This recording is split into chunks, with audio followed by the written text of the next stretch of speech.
RMP નો મુદ્દો લઈને બેઠા છે, પણ એ પહેલા ઘણા ક્રુશિયલ એવા મેમ્બરના ઇસ્યુઝ છે કે જે રેગ્યુલર ભરતી આપણી થતી નથી. પેરામેડિક છે, ટેન્યુઅર બેઝ છે, એમને તો જેન્યુઅલ ઇસ્યુ છે. એ લોકો તો બિચારાઓ એવું સમજીને બેઠા છે કે 50 વર્ષ પછી અમારા શું થશે, અને 50 વર્ષ પછી જ ખરેખર આપણે જરૂરિયાત હોય છે. અને એ સમયે તમે જો આપણા ચેરમેનને 60-62 વર્ષ પછી લાવી શકતા હોય તો આપણા એમ્પ્લોઈઝ જે મજદૂરી કરીને અહીં ઓએનજીસીને ઊભું કરેલું છે, એમનું પ્રોડક્શન કાયમ ટકાવી રાખે છે, એવા વ્યક્તિઓને તમે 50 વર્ષે જ્યારે જરૂરિયાત હોય ત્યારે કાઢવાના સપના જુઓ છો, એ તમારા સપના જ રહેશે. એ હકીકત અમે થવા નહીં દઈએ.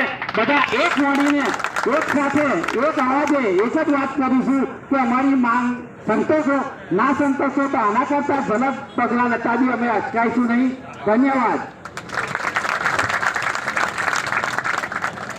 ધન્યવાદ બમણું.